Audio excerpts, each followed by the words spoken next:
Early on a spring morning in 2021, police in Miami Gardens were dispatched to an apartment complex.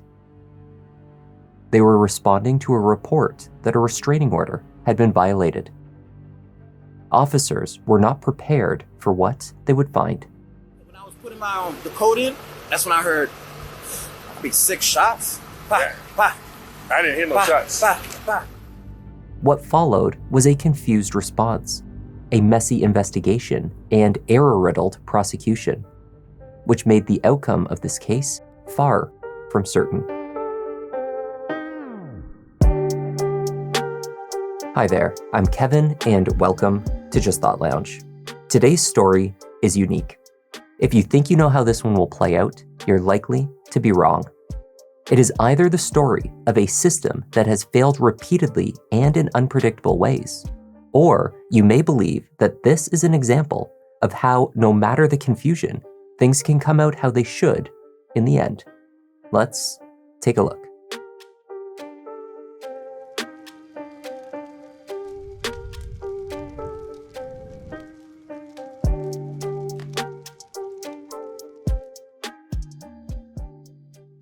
On Friday, May 21st, 2021, at 4 a.m., officers Montpremier and Bernard were dispatched to Douglas Point Apartments in Miami Gardens. They were told that a caller had contacted emergency services in relation to the violation of a restraining order. The officers used a code to access the gated buildings and began a canvass to locate Unit 112. As they did so, however, Montpremier was certain that he heard the sound of 5 to 6 gunshots. The sound was muffled, and it was impossible to determine the direction they came. Officer Bernard was not certain that he heard anything at all. Huh? Oh, yeah. For The officers knocked on Unit 112 without success.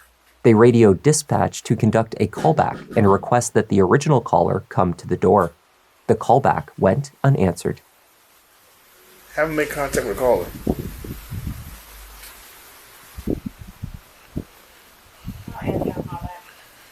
Hey, come here. What does it look like to you? I said, what does it look like to you? No, look in there. Bobblehead? No, look in there. You person on the ground? Through the window, officers could see a woman. She was face down on the ground, motionless, bleeding from both legs. Is she drunk? You drunk? She's on the ground. For real? Yeah. She's bleeding. She's on the ground. She's bleeding. Knock on the door, see if she can get to the door. As the officers banged on the door and called in for assistance, another figure became visible through the window. A man pacing within the room. Boss man, open the door, boss man. You got first. Let me see your hand, boss man. I'm out. I'll get us there. Bill advised, I seen a black man moving inside. Gave him instructions to come out. He's not coming out. Boss man, open up, boss man. Don't make it worse than what it is. Come out with your hands up. From the apartment emerged 55-year-old Gail Blunt. The Iraq War veteran stood at 6'3" and weighed just under 300 pounds. Having recently undergone surgery on his left knee, however, the vet was not the physical threat that he initially appeared. Don't fucking move. Ain't nobody moving. I got him. You got him? Ain't nobody moving. Put your hand behind your back. Go, boy. I'm fine. Intercept 220. That's too tight, officer. Right now, it don't matter. It don't matter. It don't You're matter. hurting me. You're trying to hurt me. I know what you're trying to do. You're hurting me. Bro, put your hand like you praying. Put your hand like you praying. I'm a disabled vet. All right. You're hurting me. Hey, check on the victim inside, man. She's motionless on the ground. Don't got no way. Ma'am. Oh, Lord. Ma'am. Inside the apartment, officers discovered Gail's fiancée, Bridget Knighton. It was clear that she had sustained at least 2 gunshot wounds. Her injuries were severe, but Bridget was breathing. A handgun was visible on the floor nearby. Ma'am? Guard 316, let me get rescue number 3, please. She's bleeding out. Ma'am, where's the weapon? As officers rendered aid, the scene was also secured. From a bedroom emerged Gail's 16-year-old daughter. She had been awoken by the gunshots, choosing to stay in place until police made their way through the apartment. Who's inside the house? My daughter. Okay. Okay. Rescue's rolling? Gio, Yeah. do me a favor, put her in the car. Go ahead. Yeah. Put her in the car. Ma'am. Okay, what happened? I don't know about him shooting her because I was asleep, but they've been arguing all night, like since like 8 o'clock. Your dad and your mom live here. That's his girlfriend. That's his girlfriend. Okay. So your dad and your girlfriend, his girlfriend lives here? She stays here. She stays here, she'll live here. So this is you and your dad's place. Yes. She came over here? Well, she's been over here. So they were arguing since 8 o'clock, and you were asleep or you were awake when hearing? When you started hearing them argue? When they was arguing. They've been arguing. They've been arguing all day. Yeah. Were you awake when the shots went off? No, I was asleep. How did you? I woke up from the shots. And you came out and saw what? I didn't come out. You stayed in your room. Okay. Anything else happen? Did your dad come to your room at all? Oh yeah, he told me like call the police. He shot her. He was sorry that, but. Okay.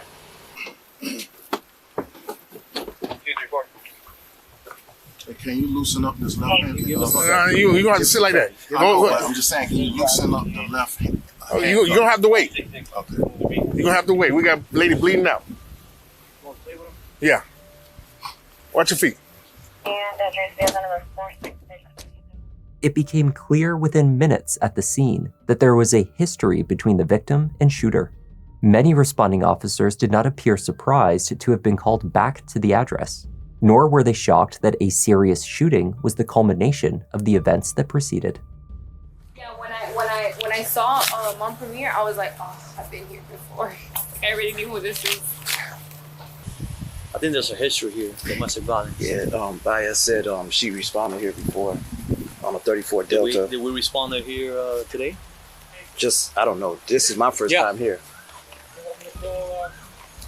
I responded here. You responded here before? Yeah, I arrested him, but You arrested him? Yeah. What I got so far, per his daughter, they've been arguing since this morning. No, Oh, you was there? no. I've been here before with him. Oh, you've been here before? Yeah. It's a big guy, right? Yeah, big, heavy set guy. He's been around before. He has multiple cases against him.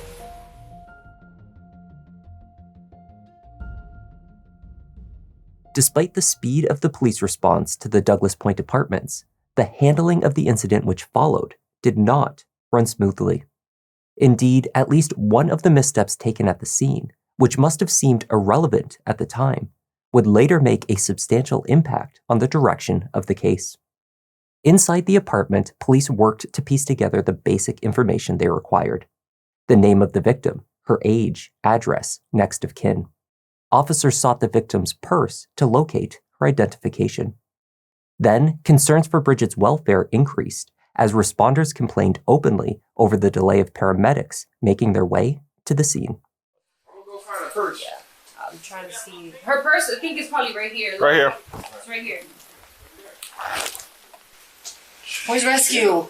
She's still, that's what we're trying to figure out. she's breathing. They should be here in like 3 minutes now, I guess. And they, 2 to 3 minutes out. 2 to 3 minutes. Yeah, they're taking long. This is ridiculous. When Miami-Dade rescue finally arrived, Bridget was transported out of the complex and airlifted to Jackson Memorial Hospital. In the chaos of her treatment at the scene and the process of safely removing her from the apartment, the integrity of the crime scene was arguably, unavoidably compromised. Shell casings that had been visible on the floor upon the arrival of the first responders had clearly been moved. Recreating what had occurred inside that living room would prove far more difficult than any of these responders would have predicted. I don't know where the casings are at now. Fuck. She pushed it over. We got one here. Yeah, there's one, The but gun's over here, so they trying to. the gun fell. The gun fell. Yeah. Just 3? Yeah, Three. there's But the- so far 3, but the other one, the rescue, When they were moving it, she pushed it. We I don't know where it went. Where it went. Oh wait, no, that's a casing right here. Yeah. Right here. But right there. Okay, see all three in front of you? Oh, this right here. So she was shot 3 times. That's The other one was an exit, right? Yeah, That's the one that came out. See it hit the ground? The crime scene investigator entered the apartment at just after 6 a.m. to document the evidence. On the dining room floor, a black Glock 22 .40 caliber remained where the officers had found it. 5 .40 caliber spent casings were located in the living room. Further projectiles and a copper jacket were also discovered on the floor. Gale Blunt was also processed. He was photographed, examined for injuries, his hands tested for GSR. Miraculously, Bridget Knighton survived her injuries. She had sustained a gunshot wound to each of her lower legs, one to the abdomen and one to her back. After 2 full months in the hospital and 11 surgeries, she was left with chronic health problems and only able to walk with the help of a cane. Bridget told investigators that Gale had violated the restraining order against him 3 times that day by coming to the apartment and refusing to leave. Then, as the two argued, she recounted how he left to retrieve a gun from his car. When he returned, he fired at her in anger 8 times as she sat on the sofa. When Gale first pulled out the gun and fired, she said he stated clearly to her, "Look what you made me do."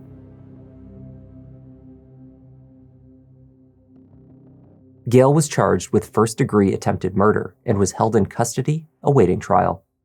His court dates were delayed by a second case, this one alleging assault, stemming from an argument that he had with Bridget 2 months prior to the shooting. It would be nearly 4 years before both of these cases reached their final stages. Gale agreed to plead guilty to the attempted murder charge. There was little doubt that he was the shooter. In exchange, he accepted a sentence of 20 years. Bridget, however, did not support the deal. For years, she and Gale had a tumultuous relationship. They did not share any children, but had mostly cohabitated. According to Bridget, it was an abusive relationship, and she had been trapped. She blamed law enforcement and the courts for the numerous times that she sought help escaping her situation and had been failed by authorities. Those restraining orders are just a piece of paper. They don't stop a bullet.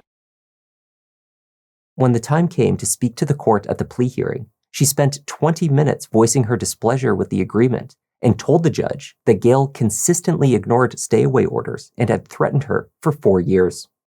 She spoke at length about their relationship and the incidents of violence and control. Bridget insisted that a sentence of 20 years was not justice. She believed that her ex-fiancé should serve a minimum of 25 years. He used his body to prevent me from fleeing or answering the door to the police, threatening to blow my brains out if I even uttered a sound. He also slammed me on a full table of food and dishes in a Pembroke Pines Denny. I repeatedly tried to escape him, but he always found me often boasting about it. I was embarrassed, isolated, and without hope. If I must endure this pain for the rest of my life because I dare survive his attempt to kill me, then he should not be spared a similar fate. I have a problem with 20 years. Gale Blunt had been arrested at least 7 times in South Florida on charges of kidnapping, aggravated battery, aggravated stalking, and domestic battery. Most of these charges had been dropped. After hearing the long history and upsetting details that Bridget shared, Judge Ellen Sue Venzer made a shocking decision. She rejected the plea deal. I was not aware when I accepted the guilty plea that this was the background. I would have to agree that that would be an appropriate sentence, and I don't. Gale Blunt, having already pleaded guilty for 20 years, was not willing to plead out for 25 or more. He would stand trial for the attempted murder charge and face a sentence of up to life in prison. The trial began only days later. She saw somebody that is suffering, and she said, enough. I'm going to be suffering for the rest of my life. And I just feel like he should as well. When the trial commenced, Bridget took the stand and told the jury the same version of events that she had detailed to Judge Venzer, that Gail had shot her after she called police and threatened to break up with him. When he pulls out the firearm from his sweatpants, what does he do then? Does he make a statement to you? Yes. And what is that statement? What you want me to do? It was look what you made me do. And what did he do next? He started firing at me. Did he fire one time after that statement, or did he fire multiple times? No. Did he fire one shot and then make another statement, or was it he made one statement and continued pulling the trigger? What did he do precisely? Every time he pulled the trigger, he said something. Gail Blunt offered his own version of the events of May 21st, 2021. He told the jury that he fired at his ex-fiancée in an act of self-defense. He claimed not to have sought out his weapon in anger, but rather, as the two argued, he believed that Bridget was reaching for her own handgun. She often kept it in her handbag. In Gail's account, he pushed her to the sofa. Then, while seated, Bridget made a statement indicating she intended to hurt him, then reached for her purse, which sat directly next to her. When I pushed her to the couch, she said, "Oh, I got something for your ass." And on the couch was her purse. And she reached for a purse. I believe she was reaching for her firearm. Gail testified that he did not shoot to kill. He was a veteran trained in combat. If he had intended to kill her, he would have. I took my gun out of the small of my back and I shot my gun. I was aiming at her lower extremities. I was just trying to stop a threat. I was just trying to incapacitate her, but not kill her. Prosecutors hammered Gail about the alleged threat he claimed to have faced. You're telling this jury you were in fear of your life and you wanted to incapacitate her, correct? Yes, correct. One shot at that distance, given your being such a good shot, would have incapacitated her, wouldn't it? It could have. In particular, they referenced what they called the magic purse, which allegedly held a handgun, pointing to crime scene photos of the apartment that showed no such bag was on the sofa or anywhere within reach of where Bridget had been sitting and subsequently shot. The magic purse is next to her at that point, yes? There was a purse there. The purse turned out to be the key piece of evidence in the case against Blunt. After the prosecution's claim that it did not exist, the defense blew up a still photo taken from body camera footage of the first responding officers who entered the apartment. The purse was clearly visible on the end of the sofa, just as Gail had claimed. Only later, it seems, had officers removed it while searching for Bridget's ID and placed it elsewhere in the living room. In an unusual move, the state prosecution felt compelled to apologize directly to the jury for the error. It was the type of mistake from which they were unlikely to recover. I'm going to do something now that I've never done in my 42 years as an attorney. And it is, and especially to the jury, to apologize to you, to counsel, to the defendant, and to the court for misrepresenting a fact. The truth is that the defendant shot her in cold blood and left her to die on the living room floor. Mr. Blunt sat on that stand and he told you what happened. The good, the bad, and unfortunately the ugly. Ms. Jimenez came up here and badgered him on the stand when he told you the truth with his life on the line. What's that? The purse with her firearm, period. When the jury returned, it was clear that the prosecution's misstep over the magic purse had ruined the credibility of their argument. There were two versions of events presented, Bridget's and Gail's. The jurors believed Gail Blunt. This was despite the prosecution accurately demonstrating that there was no handgun located in Bridget's purse, nor did she have access to any other firearm in the apartment when she was shot. Regardless, jurors clearly believed Gail's assertion that he thought her gun was in the handbag and that she intended to use it. The defendant is not guilty. Oh, thank you. Verdict count 2, shooting a thorny deadly missile, with the jury find as follows to the information charging Gail Blunt. The defendant is not guilty. So Savio Michael Lanley, 4 person. Ladies and gentlemen, I wish to thank you for your time and consideration of this case. I also wish to advise you of some very... We were concerned initially that the jury may not believe him because he was a man and a large man at that, but at the end of the day, justice was served. The jury heard the truth and they sided with the truth. And because of that now, Mr. Blunt is a free man, rightfully so. My body's changed forever. Forever. This is why women can't come forward. I feel like the system don't have your back. It's awful. I can't believe this happened. How did it happen? In my heart, I know he's gonna come back and try to finish what he started. That's my fear. He deserved more time. Why would you take a plea if you're not guilty? After the verdict, Gail was not, in fact, a free man. He was handcuffed and returned to Miami-Dade's Turner Guilford Night Correctional Facility. He still faced a misdemeanor battery charge for the incident with Bridget prior to the shooting, which took place at a Denny's on Pines Boulevard in Broward County. Even though after years in custody, he was likely to receive a sentence of time served, he nonetheless fought the charge. His defense team argued that, once again, Bridget Knighton was both the instigator and aggressor of the altercation. They presented an almost 9-minute video recorded by Gail on his cell phone of his ex-fiancée berating him at the restaurant while he sat in a booth alongside mutual friends. It had been Valentine's Day. The full video has not been made public, though reports state that prior to Gail rising from the table and grabbing Bridget by the shoulders, she first pushed him.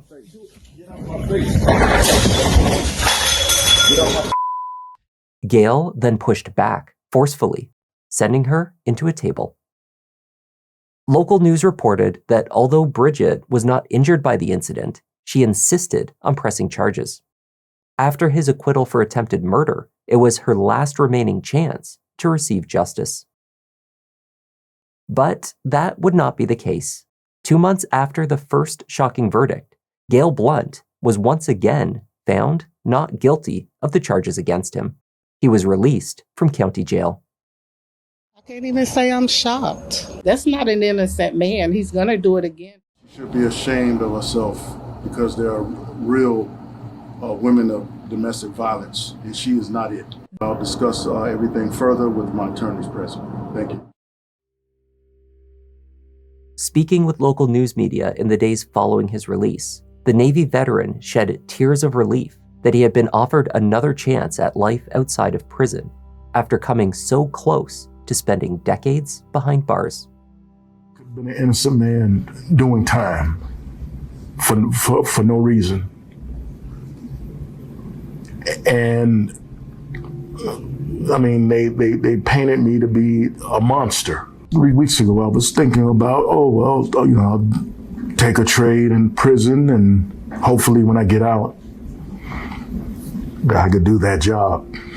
And I don't have to think like that anymore. You regret any of that? Absolutely. I am, my heart goes out to her because I know she's going to be dealing with injuries for the rest of her life because of how the situation turned out. I wouldn't wish that upon my worst enemy, but at the same time, I was afraid that she was going to reach into her purse and shoot me. Gail stated his intention to move from the area and place this period of his life behind him. I'm sad, that the system failed me. It's so many people that love me and support me, And the system failed me. I've already said a restraining order is just a piece of paper. And if he's dumb enough to come after me, then it really will be self-defense and not just something I made up to save my life. I'm gonna be relentless in my pursuit of justice. Again, it's not over. It's not over. It is unclear what further steps Bridget intends to take in her pursuit of justice. She says she still fears for her life, so she plans to take out a restraining order. And that was the tragic case of Gail Blunt and Bridget Knighton. Thank you for joining me, and a special thanks this week to Dr. Patrick Fries for joining our Members Lounge. As always, your extra support is greatly appreciated. I'm Kevin, this is Just Thought Lounge, and I'll see you in the next one. Gotta take my time, cause these crimes get deep, but these stories can't hide. Let me find my seat. Kevin, go ahead and settle in. Gotta be selective, doing all the research, keeping it objective. Always been effective, can say he got a knack. Pick of the litter, you see how Newton got his back. Yeah, the content that you need, this could be